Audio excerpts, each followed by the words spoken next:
Welcome back, guys. Welcome back. Welcome back. So, I met this guy the other day. Actually, I told him probably 3 weeks ago that I would take a look at some of his games, and I never did. I forgot all about it. So, he reminded me, and I am going to take a look at these games. If I can find, I want to look at rapid games. Okay, I guess we'll do it like this. So here's the first one. Let's have a look at this. Now, I've not seen these games, so I don't know anything about these. So he's playing white here. Opens with e4. All right, and he's going to play the Caro Kann. Okay, the exchange. Takes the center. Knight out. I think that this move is a little bit inaccurate, because the problem here is this pawn would like to defend this pawn. But now you can only defend this pawn with pieces. So ideally, in the center of the board, you want to defend your center with pawns. So in the future, I would say in this position, you're better off to play something like this. You know, he does something like that. Here he closes in, and you get castled. Because now your pawns are defending each other, blah blah blah. But yeah, that's kind of what. That's probably what I would say about that. It's not a game ender by any means, but that's how I would have played that. So let's see, where were we at? Here. Okay. You do develop with tempo here, so it's not bad, because if this pawn was here, he could kick you out, but that's not the case here, so this isn't terrible. But if he plays his bishop out, now you're just going to trade, and then, so let's say if he brings the bishop out, takes and takes, he's developed a piece, and you've lost a piece. So it's not really great, but again, this isn't what's going to lose you the game. Okay, so now you just drop back. So you don't want to trade for the knight, then you end up coming back. And again, your pieces are what's defending this pawn, but parking here has taken away one defender of this pawn. Okay, so now he's putting some pressure here. So now again, knight's hitting it, queen's hitting it. It's defended once. Okay, queen goes back. Now this pin is kind of hollow because he could just move, and now you're staring at nothing. So it does get it off the back row, but this guy's hanging. I would probably just play.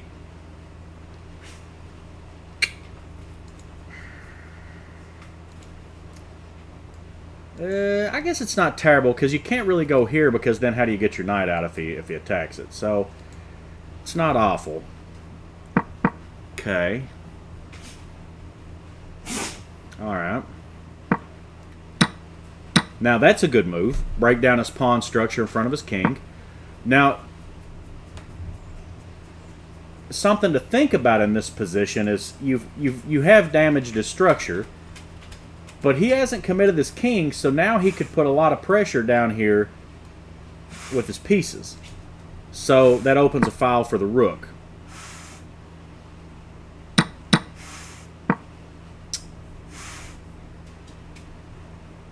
Huh.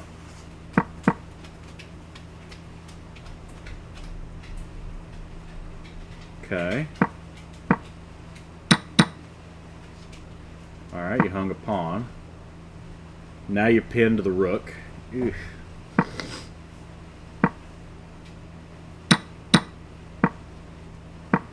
Okay, you got out of that. Ugh.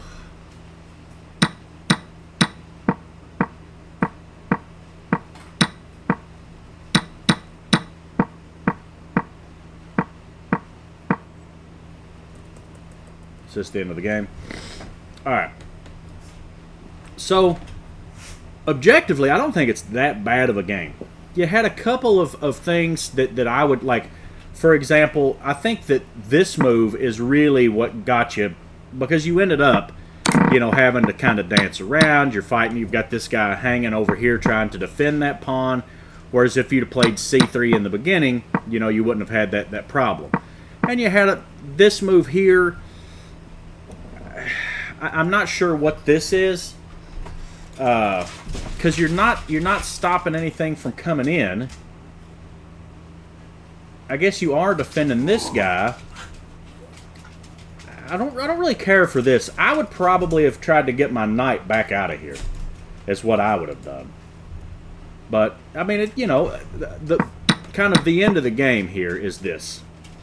This is the end of the game. Now again, if the pawn had been here and he took, you could recapture with the pawn, and now he doesn't have access to this square. But that's just kind of an opening oversight, right? Like you're not losing the game or anything, you know, because of that. But in the future, you may want to play this move to support the pawn, and that way your center's supported by pawns. And as he adds pressure, maybe then think about adding some pieces to help defend your center. Hold on one second here. All right. So let's look at another one. Okay.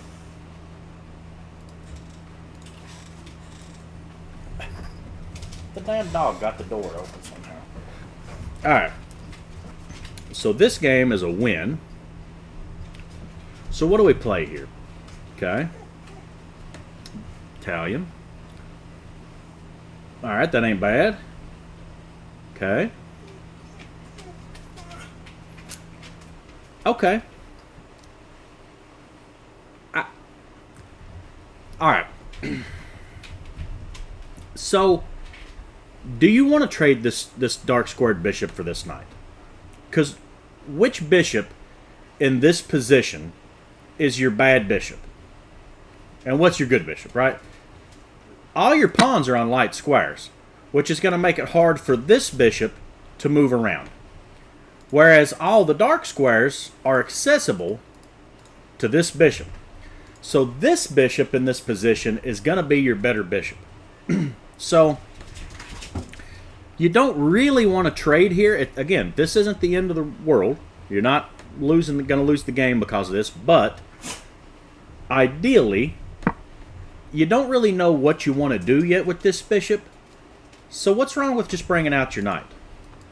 Right? What's wrong with just bringing him out and kind of seeing what happens from there?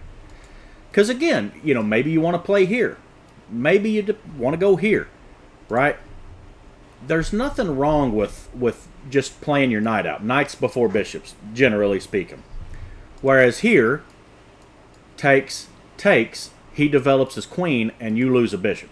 So, probably want to kind of give a little more thought before you do that. Again, it's not an awful move, but I would be a little hesitant to play that. Okay, now the now the knight comes out. This looks good. Knight to the center of the board, and I like this. You're putting pressure here, and you're putting pressure here. This is a great move. This is a good move. He's forced to go back. Castle, okay. All right, that doesn't change anything.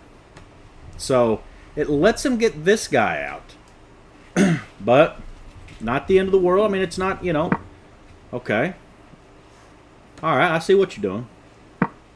Okay.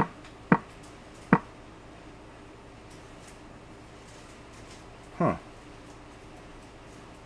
Okay. All right.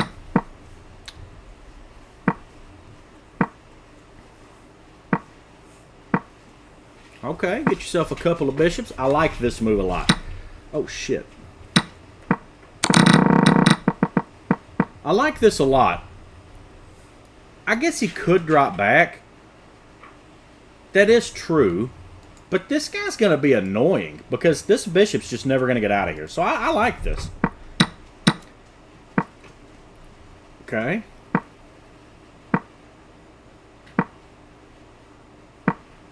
All right.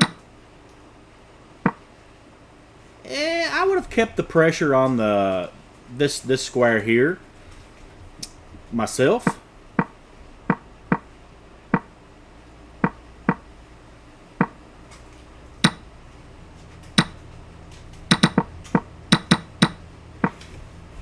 Woo!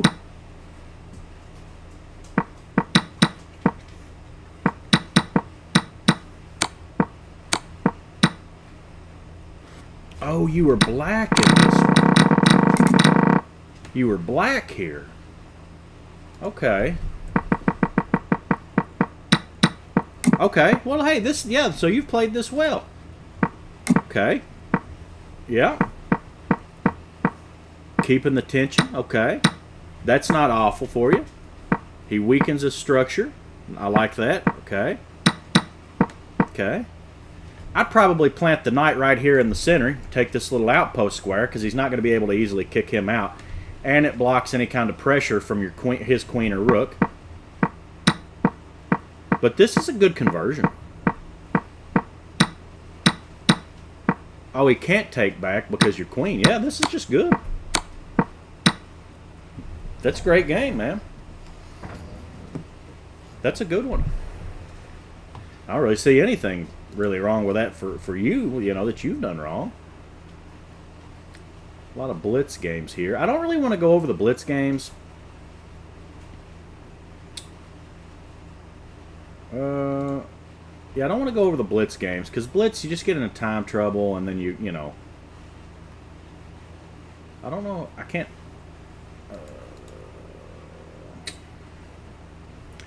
I don't guess that I could go and look just for rapid games. But anyway, I mean, you know, the takeaway here, look, you played fantastic. What did the computer say about this black game here? What does the computer say you played here? Just have a look real quick. I'm going to say it's 85%. 89. I mean, what can you say about this, man? You played lights out here, you know. Yeah, this is just good. I mean, this is good stuff. This is a great game. You know, you didn't damage your structure here. I mean, this is good. This is just good stuff.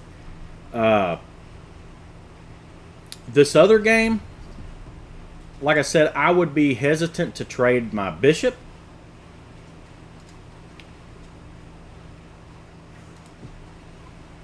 For his knight, especially my good bishop. But God, he played 91%, man. I mean, what are you going to do about that, you know? Caro Kann. Okay, here. What's best? I'd say probably pawn. Probably your pawn. Okay, bringing the bishop out. Okay.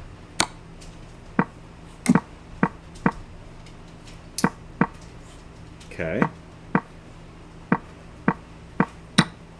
They like that. I'm not so much a fan myself, but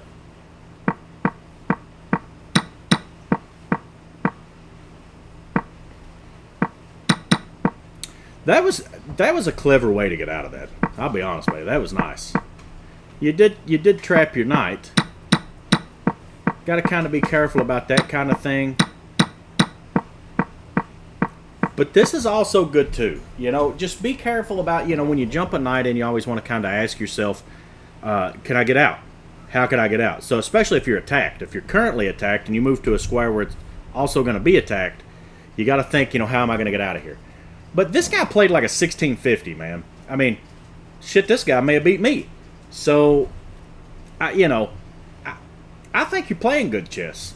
You know, it's not bad. So, you know, just kind of hang in there, keep doing what you're doing.